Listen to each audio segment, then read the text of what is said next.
Mega make America great again అనే ఒక నినాదంతో ట్రంప్ ఎలక్షన్స్ హ్యాండిల్ చేశారు. ఆయన గెలిచారు, అందులో వచ్చారు. అమెరికా ఫస్ట్ అనే నినాదం అనేది విపరీతంగా వినిపిస్తోంది. సో ఈ టైంలో భారత సంతతికి చెందిన భారతదేశం నుంచి వెళుతున్నటువంటి స్టూడెంట్స్ కి సంబంధించి, ఇండియన్ స్టూడెంట్స్ కి సంబంధించి వాళ్ళ మీద ఇప్పుడు ఈ H1B రెగ్యులేషన్స్ కావచ్చు అండ్ రాబోయే రోజుల్లో విపరీతమైన రెస్ట్రిక్షన్స్ ఉండబోతున్నాయి అనేది ఒక పెద్ద చర్చ నడుస్తోంది. అండ్ భారతదేశాన్ని నుంచి వచ్చిన వాళ్ళు లేకపోతే వేరే దేశాల నుంచి వచ్చిన వాళ్ళు మాట్లాడేది అంటే అమెరికన్స్ కి స్థానికంగా దక్కాల్సినటువంటి ఉద్యోగాలని బయట దేశాల నుంచి వచ్చిన వాళ్ళు ఎక్కువగా తీసుకుంటున్నారు అనేది ఒక పెద్ద చర్చ నడుస్తున్న టైంలో, సో భారతదేశం నుంచి వెళ్లి అమెరికాలో చదువుకొని అక్కడే స్థిరపడాలనుకుంటున్నటువంటి వ్యక్తులకు ఇప్పుడు ట్రంప్ అడ్మినిస్ట్రేషన్ వస్తే చాలా కష్టంగానే మారబోతోందా? మెగా హార్డ్ లైనర్స్ గురించి ఒకసారి చెప్తారా? ఇప్పుడు అమెరికాలో వాళ్ళు తప్పబట్టలేమండి. భారతదేశంలో బంగ్లాదేశ్లో వస్తే మనం ఏమంటాం, వీడొచ్చి మా ఉద్యోగాలు తీసుకెళ్ళిపోతున్నా అంటారు. శివసేన ఒక టైంలో మహారాష్ట్రలో బయట నుంచి వచ్చే వాళ్ళంటే వాళ్ళు తరిమి కొట్టారు. అవును, ముంబై కర్రలు తీసుకొని కొట్టారు బాల్ ఠాక్రే.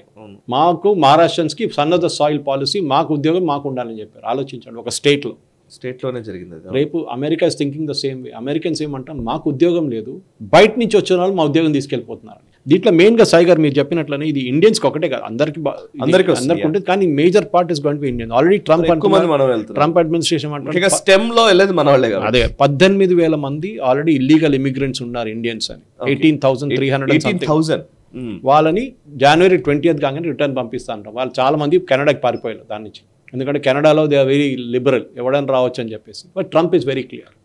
ఆయన కూడా తప్పట్లేదు. He is taking care of his country. Simple. ఇప్పుడు మనం మ్యానుఫ్యాక్చరింగ్ మన కంట్రీలో ఉండాలని చెప్పి మనం ఆత్మనిర్భర్ భారత్ అని పెట్టుకున్నాం. తప్పేముందండి దాంట్లో? మన కంట్రీలో ప్రొడ్యూస్ చేయాల్సి ఇక్కడే ప్రొడ్యూస్ చేయాలి. Trump is taking care of his country, దాంట్లో తప్పేం లేదు. కానీ యుఎస్ అనే ఒక డెస్టినేషన్ ఎప్పటి నుంచో ఈ రూల్ పర్టికులర్గా ఎక్కడ వస్తుంది సాయి గారు అంటే, ఆప్షనల్ ప్రాక్టికల్ ట్రైనింగ్ అని ఒక పాయింట్ ఉంది, OPT.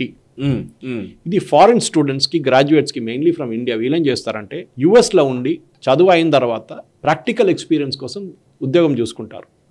ఓకే, దాని తర్వాత ఆ టైంలో వీళ్ళు H1Bకి కన్వర్ట్ అయిపోతారు. మళ్ళీ ఒక 9 సంవత్సరాలు అక్కడ ఉండొచ్చు టోటల్. సో ఏమైతుందండి, ఇప్పుడు ఈ H1B వ్యతిరేకంగా ఉన్న క్యాంపెయిన్ నడుస్తున్నప్పుడు ఎలాన్ మస్క్ మీద అటాక్ చేస్తున్నారు, ఈవెన్ సత్యనారాయణ మీద అటాక్ చేస్తున్నారు, వివేక్ రామస్వామిని అటాక్ చేస్తున్నారు. Even though Indians born in US. ఆలోచించండి, ఏదో ఇండియా నుంచి వచ్చిన ఇమిగ్రెంట్స్ కాదు, దే బార్న్ ఇమిగ్రెంట్ పేరెంట్స్, వాళ్ళ పేరు మీద పెట్టేసి వాళ్ళ మీద క్యాంపెయిన్ నడిపిస్తున్నారు ఇప్పుడు. సో ఇప్పుడు ఎట్లా జరుగుతుందంటే, దీన్ని ఫస్ట్ 1947 నుంచి ఉందండి సాయి గారు, ఇది OPT కొత్తదేం కాదు ఇది. సో ఈ ఫారిన్ స్టూడెంట్స్ ఇండియా నుంచి వచ్చే స్టూడెంట్స్ F1 వీసాలో వచ్చిన వాళ్ళు OPT ఫస్ట్ అకాడమిక్ ఇయర్ తర్వాత యూఎస్లో ఉండి 3 సంవత్సరాల దాకా, ఎస్పెషల్లీ మీరు చెప్పినట్టు STEM గ్రాడ్యుయేట్స్కి వర్క్ ఎక్స్పీరియన్స్ కోసం వాళ్ళు పనిచేస్తారు అక్కడ. సో ఇప్పుడు ఎందుకంటే మెగా అని మీరు చెప్పారు, మెగా వాళ్ళు ఫస్ట్ హార్డ్ లైనర్స్, వాళ్ళు ఏమంటున్నారు ఇదంతా కరెక్టే, కానీ ఈ OPT is being misused, which is correct.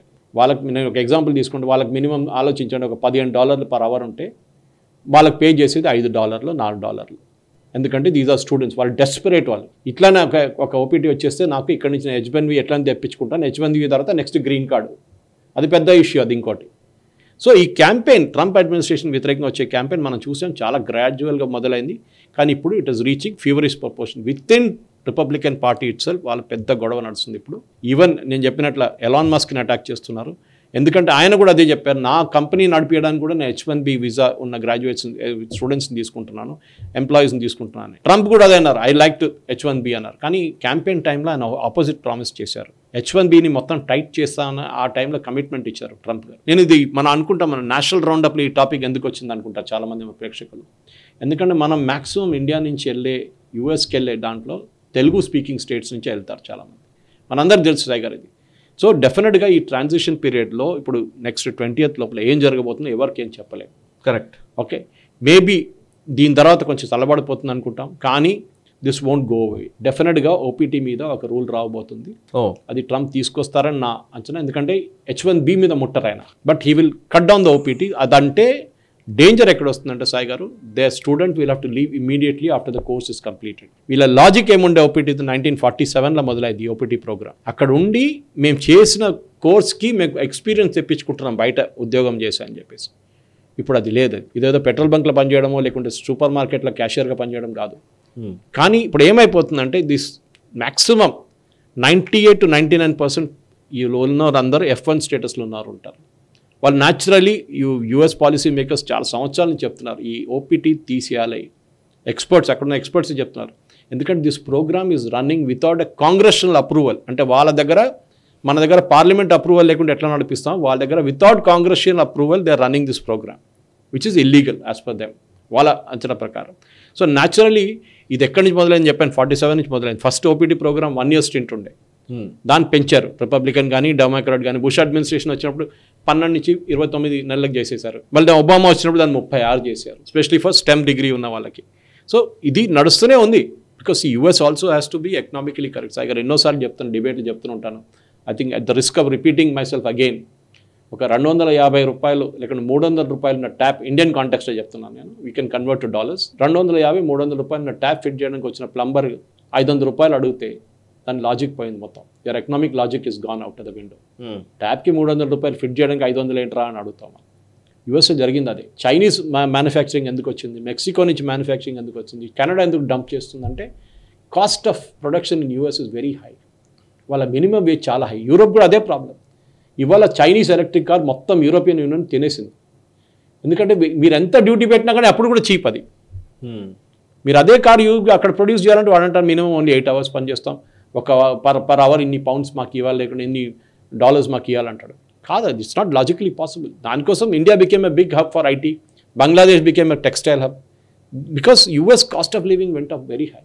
And వాళ్ళకి ఇది ఇప్పుడు తట్టలేకపోతున్నాయి. ఇన్ఫ్లేషన్ ఒకటి, వేజెస్ తగ్గుతుంది, ఉద్యోగం లేదు అక్కడ. So Trump make America great again చెప్పడానికి the first thing he will implement is this. వాళ్ళ కాన్స్టిట్యున్సీ చూసుకోవాలి, లేకుంటే 4 సంవత్సరాల తర్వాత anyway Trump cannot contest election again, అయిపోయింది. దానికి 2 terms ఉంటుంది కదా ఎప్పుడు యూఎస్ ప్రెసిడెంట్ రూల్ ప్రకారం.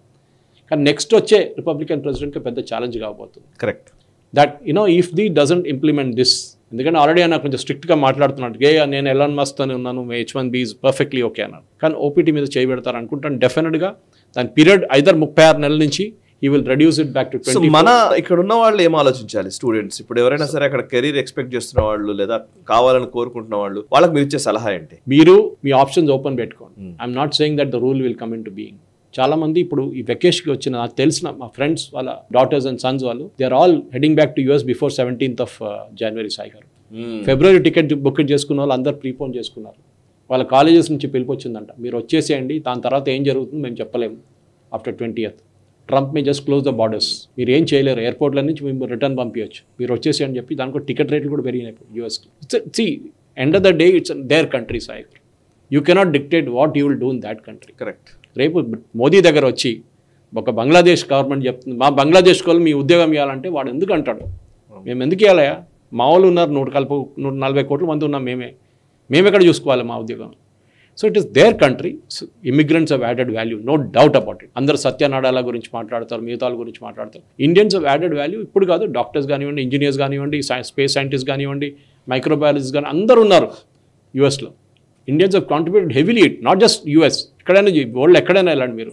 కేరళ నుంచి ఉన్న నర్సెస్ ఉన్నారు, వీళ్ళందరూ they all added value to the system US. కానీ ఇప్పుడు ఎక్కడికి వచ్చిందంటే ఇప్పుడు వాళ్ళ ఓన్ కంట్రీని చూసుకుంటున్నారు. The same push back is happening in France, in Germany. Right wing governments ఎందుకు వస్తున్నారు? ఎందుకంటే ఈ లెఫ్ట్ వింగ్ వాళ్ళు మొత్తం అందరు తీసుకొని వచ్చేసేయండి ఇమిగ్రెంట్స్ అని చెప్పి. ఇప్పుడు ఏమవుతుంది, వాళ్ళకు ఉద్యోగం లేదు. So their government is under strain. Health care కానివ్వండి, ఎడ్యుకేషన్ కానివ్వండి, ఇంట్రెస్ట్ వాళ్ళ హెవీ స్ట్రెయిన్ నడుస్తుంది. ఇప్పుడు కెనడాలో హౌసింగ్ క్రైసిస్ నడుస్తుంది. కెనడియన్ గవర్నమెంట్ కట్ చేస్తున్నారు ఇమిగ్రేషన్ ఇప్పుడు. ఎందుకంటే దే ఆల్సో రియలైజ్ ఈ ప్రాబ్లమ్ ఇది ఎక్కడ వస్తుంది, ప్రాబ్లమ్ యూఎస్ గవర్నమెంట్కి రాబోతుంది, స్పెషల్లీ యూఎస్ అకాడమిక్ ఇన్స్టిట్యూషన్స్కి. చాలామంది ఇండియన్ స్టూడెంట్స్ రాకపోతే వాళ్ళు ఏం చేస్తారు, మళ్ళీ బంద్ చేసేసేయాలి కదా. ఇప్పుడు అదే నడుస్తుంది కెనడాలో. A Indian student subsidizes a Canadian student. Correct.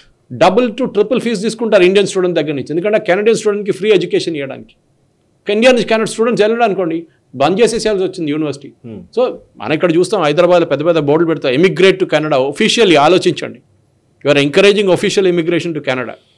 చేయకూడదు బట్ చేస్తున్నారు. Okay, that is their lookout. ఎవరు వెళ్తున్నారో వాళ్ళ ప్రాబ్లం అది. మనం చెప్తే ఇప్పుడు ఆస్ట్రేలియాకి వెళ్ళొద్దు అంటే వెళ్తారు. చాలామంది మొన్న కూడా రిపోర్ట్ చూశాను, రతన్ శారదా కూడా రీట్వీట్ చేశారు అది, that all lot of Indians, rich Indians are living for US, living India. Naturally వాళ్ళు ట్యాక్స్ చూస్తున్నారు. ఈవెన్ యూకేలో ఉన్న సిటిజన్స్ చేస్తున్నారు, యూఎస్లో ఉన్న బిజినెస్ వాళ్ళు చేస్తున్నారు. ఎవరో meta company, even Zuckerberg is not paying any tax అని చెప్పి మొన్న ఎవరో యూరోపియన్ యూనియన్లో కేసు వేశారు. ఇప్పుడు వాళ్ళు ఏదో ట్యాక్స్ హెవెన్కి వెళ్తారు, అక్కడ సిటిజన్షిప్ తీసుకుంటారు. ఐల్ ఆఫ్ మ్యాన్ కానివ్వండి, గిబ్రాల్టర్ కానివ్వండి, ఏదో డొమినికన్ రిపబ్లిక్, అక్కడ సిటిజన్షిప్ తీసుకుంటారు. డ్యూయల్ సిటిజన్షిప్ ఉన్న చాలా కంట్రీస్ ఉన్నాయి, ట్యాక్స్ కట్టారు. సో ప్రాబ్లమ్ ఇస్ ఇండియన్ స్టూడెంట్స్కి కూడా US is a great land. ఎందుకంటే మనం చాలా మంది అడుగుతాం, మనం యూక్రెయిన్లో మన స్టూడెంట్స్ మెడిసిన్ ఎందుకు చేశారు, మనం చాలా అప్పుడే మనకు తెలిసి ఇంతమంది స్టూడెంట్స్ యూక్రెయిన్లో ఉన్నారని చెప్పి. చైనాకి వెళ్ళి మెడిసిన్ చేస్తారు, ఎందుకంటే మన దేశంలో అన్ని సీట్లు లేకుండే, ఇప్పుడు కూడా లేదు. నీట్ ఎగ్జామ్ క్రాక్ చేయాలంటే it is not easy, JEE crack చేయాలంటే ఇట్ ఇస్ నాట్ ఈజీ. ఇది అన్ని అయిన తర్వాత కూడా ఉద్యోగం రావాలి, అది ఇంకా problem. So natural they are looking for better option, specially post graduate లెవెల్లో బయటకు వెళ్తారు. Great education, US products some of the best college, అక్కడ కూడా సబ్ స్టాండర్డ్ కాలేజ్ చాలా ఉన్నాయి. మనం చూసాం, మనకు ఈడీ రైట్స్ జరిగింది ఇక్కడ. అవును, గ్లోబల్ మాట్లాడాం దాని గురించి. ఎందుకంటే ఇక్కడ నుంచి స్టూడెంట్స్ని ఏజెంట్స్ పంపిస్తున్నారు, కెనడాకి పంపించి బార్డర్ క్రాస్ చేపిస్తున్నారు, ఫ్యామిలీస్ని చేపిస్తున్నారు. దాంట్లో ఒక గుజరాతీ ఫ్యామిలీ చనిపోయిన తర్వాతనే ఎంక్వైరీ మొదలైంది. 600 నుంచి 1200 మంది ఏజెంట్స్ ఉన్నారంట ఇండియాలో ఈ పని చేసేటోళ్ళు. 50 నుంచి 60 లక్షలు తీసుకుంటారంట పర్ ఫ్యామిలీ. అవును, అది గ్లోబల్ ఉన్నప్పుడు కూడా మాట్లాడారు. ఎందుకు సాయి గారు ఇది why I'm bringing the national round up, ఎందుకంటే మన పేరెంట్స్ కూడా చెప్పాలి, వాళ్ళు ఆలోచించాలి. ఈ క్రేజ్ ఒకటి ఉంది చూడండి, అమెరికన్ డ్రీమ్, అది కొంచెం టెంపర్ డౌన్ చేయండి. It is not that India is the land of all honey, అంతా బాగుంది ఇక్కడ అని చెప్పట్లేదు, కానీ మన దేశమే. కరెక్ట్. మీరు వెళ్ళండి, లీగలీ వెళ్ళండి, but you be prepared for the consequence. రేపు వెళ్ళి మోదీని తిట్టకూడదు, మోదీ ఏం చేయట్లేదు మా కోసం అని చెప్పి. మోదీ ఏం చేయలేడు, అది నడిపిస్తున్న కంట్రీ, అమెరికా నడిపిస్తున్న Donald Trump. Is the president, Modi is not the president.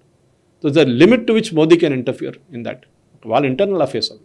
So డెఫినెట్గా మీ దగ్గర స్కిల్ ఉంటే డెఫినెట్ యూఎస్ గవర్నమెంట్ మిమ్మల్ని కాపాడుకుంటారు, చూసుకుంటారు. ఈ వీడియో మీకు నచ్చినట్టయితే లైక్ చేయండి, 10 మందికి షేర్ చేయండి, అలాగే కామెంట్ల రూపంలో మీ అభిప్రాయాలను మాతో పంచుకోండి. Nationalist hub group of channels ను సబ్స్క్రైబ్ చేసుకుని తెలుగునాట జాతీయవాద జర్నలిజాన్ని ప్రోత్సహించండి. ఈ వీడియో కింద ఉన్న బెల్ ఐకాన్ పై క్లిక్ చేయడం మర్చిపోవద్దు.